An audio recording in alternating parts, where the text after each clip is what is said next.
नमस्कार। NBC 24 पे मैं रत्नेश पांडे और बता दें आपको कि 10 जून की तारीख को रांची में काफ़ी बवाल हुआ। जुम्मे की नमाज के बाद से काफ़ी हंगामा हुआ, पत्थरबाजियाँ चली। उसके बाद से पुलिस ने जवाबी कार्रवाई करते हुए गोली फायरिंग की, जिसमें एक बेगुनाह की मौत हो गई जिसका नाम मुद्दसिर था और काफ़ी परेशान थे।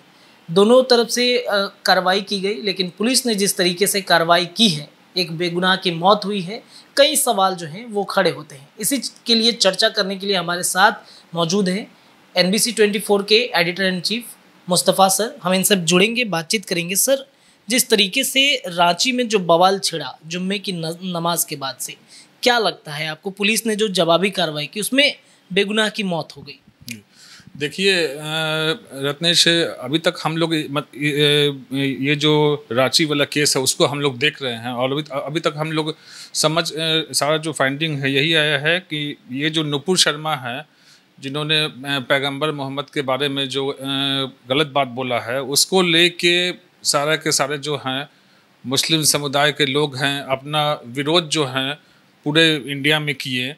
काफ़ी ज़्यादा ये हुआ और सरकार से भी मांग किए। सरकार ने भी, हालांकि नुपुर शर्मा पर जब वो कसूरवार है तो सरकार ने भी उस पर FIR कर दिया। तो अब तो उसके बाद से वो जांच का एक प्रोसीजर है, वो तो अपना एक चलता रहता है। लेकिन जुम्मे की नमाज के बाद है, अब चूँकि ये मामला धार्मिक आस्था से जुड़ा हुआ है तो हज़ारों के लाखों मुस्लिम लोग जो हैं, चाहे जो युवा लोग हैं, पूरे इंडिया में, यूपी में हर जगह, उसके से रांची में हर जगह विरोध प्रदर्शन किए। हर जगह, बिहार में भी कुछ जगह पर ये लोग किए हैं। लेकिन सबसे बड़ी बात ये अजीब लगा कि जब ये लोग वहाँ पर जुलूस जब खड़ा हुआ है, जुम्मे के नमाज के बाद जब जुलूस खड़ा हुआ है और उसमें ये लोग अपना जुलूस के लोग हैं, कुछ लोग पत्थरबाजी भी किए हैं। हम इससे जो ये बात है मतलब इसको भी एक्सेप्ट कर रहे हैं, ठीक है ना। लेकिन पुलिस को भी, झारखंड पुलिस जो है, रांची पुलिस है, सबसे बड़ी बात है कि इसका सबसे बड़ा गंदा नमूना हम लोग को ये देखने में आया कि जबकि अगर कोई आपके तरफ से कोई आपके ऊपर पत्थरबाजी कर रहा है तो आप उस पर लाठीचार्ज कर सकते थे, मतलब आंसू गैस के गोले छोड़ सकते थे। लेकिन आपने बिना सोचे समझे और उसके बाद से सीधे आप उस पर AK-47 से और पिस्टल से फायरिंग करना स्टार्ट कर दिया। और ये लोग जब फायरिंग कर रहे थे, पुलिस वाले लोग हैं, तो एकदम एक अपराधी की तरह कर रहे थे, गाली बकते हुए। और इनके फायरिंग में जो एक है नाबालिग बच्चा मुद्दसिर, जो है मुद्दसिर, जो मतलब वहाँ पर एक्सपोर्ट डेट कर गया। उसके डेट करने के बाद से उसकी माँ का रो कर बुरा हाल है। तो मतलब हमारा जो भी अभी तक का ये हुआ फाइंडिंग, ये हुआ, इसमें मतलब रांची पुलिस का टोटल हम गलती मानेंगे, क्योंकि बहुत हद तक गलती है। और उसके बाद से इस मामले में रांची पुलिस के जो SSP हैं, DM हैं, उन पे हत्या का मुकदमा दर्ज होना चाहिए हर हाल में, क्योंकि सारा सब कुछ जो है मतलब इन्हीं लोगों के द्वारा ये सब जो है किया गया है। तो इस तरीके की सर घटनाएं हो रही हैं, जिस तरीके से सांप्रदायिक दंगे, चाहे हम यूपी प्रयागराज की बातचीत करें, कानपुर की बातचीत करें, नुपुर शर्मा के बाद से ये विवाद इतना गहरता क्यों जा रहा है सर? क्या होना चाहिए इसमें? नुपुर शर्मा का जो मतलब इनका जो बयान है उसको लेके तो काफ़ी कंट्री, मुस्लिम कंट्री हैं, ये लोग भी अपोज कर रहे हैं। इंडिया में भी काफ़ी लोग हैं, लाखों लोग हैं, करोड़ों लोग हैं, अपोज कर रहे हैं। सरकार ने हालांकि नुपुर शर्मा पर FIR कर दिया है, लेकिन साथ में ही मतलब उनको Y+ सुरक्षा भी दे दिया है। तो इसको हम लोग क्या कहें कि सरकार की क्या मंशा है, उसको हम लोग समझ नहीं पा रहे हैं कि क्या मकसद है, क्या ये करना है। और जब FIR हो गया तो अभी तक उनकी 4-5 FIR हुआ है नुपुर शर्मा पर, अभी तक उन पर कहीं से कोई एक्शन नहीं हुआ है।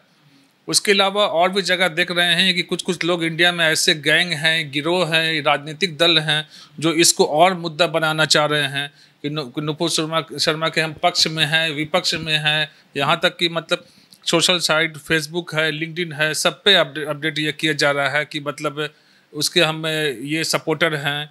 अभी इसी को लेके भी मतलब सेम केस है, यूपी में भी हो रहा था, उत्तर प्रदेश में। वहाँ भी मतलब मुस्लिम युवा लोग हैं, धरना प्रदर्शन किए थे। तो वहाँ की भी सरकार का जो तानाशाही रवैया जो आया है वो अजीब लगा। सबसे बड़ी बात है कि कोई भी अपना अगर धरना प्रदर्शन कर रहा है, यूपी में जो भी किया वहाँ पर तो पत्थरबाजी नहीं हुआ, लेकिन यूपी की जो तानाशाह सरकार है वो मतलब सबसे पहले जहाँ किसी का नाम आ रहा है बिना आइडेंटिफाई के सबसे पहले उन लोगों का घर ढा दे रही है। ये तो टोटल गलत है। जबकि सुप्रीम कोर्ट का भी कहना ये है कि कहीं से भी आप डायरेक्ट, जब तक उसका सुप्रीम कोर्ट का ऑर्डर नहीं है, आप किसी का घर नहीं तोड़ सकते हैं। ना भी इंडिया के संविधान में कोई ऐसा लॉ है जिसमें ये बोला जाता है कि आप किसी भी एक्यूज्ड को FIR में नाम आता है, उसका एक तरीका होता है, उस सुपरविज़न होगा उसका, उस केस का FIR हुआ है, फिर उसके बाद से केस शुरू होने के बाद चार्जशीट होता है, फिर उसके बाद अगर वो तब भी नहीं पकड़ाते हैं तब वो कुर्की जब्ती के लिए निकलता है, तब घर ढाया जाता है। यहाँ तो है कि यूपी में तो क्या है कि मतलब समझिए कि ना यूपी में हाई कोर्ट है और उसके बाद से कोर्ट नाम का चीज़ है ही नहीं है। जो कुछ जो है वहाँ के महाराज जी हैं, बाबा जी हैं, और वहाँ की पुलिस इसीलिए अपराधियों से भी बदतर हाल वहाँ के जाति विशेष के लोगों का कर रही है। तो और लगातार जो है मतलब कुछ भी बात हो रहा है, मतलब उन लोगों का घर तोड़ दिया जा रहा है। गरीब का भी, जो लोग निर्दोष भी हैं, उनका भी घर तोड़ा जा रहा है। तो इस बात का तो खैर हम लोग विरोध करते ही हैं। तो जिस तरीके से जो बवाल छिड़ा हुआ है देश में, ये कहीं ना कहीं इस पे कानूनी कार्रवाई करने की बेहद ज़रूरत है। इन तमाम चर्चों पे आपकी क्या राय है, कमेंट सेक्शन में ज़रूर देते जाइएगा। हमारे साथ जुड़े थे NBC 24 के editor in chief Mustafa sir. बहुत बहुत धन्यवाद सभी दर्शकों का।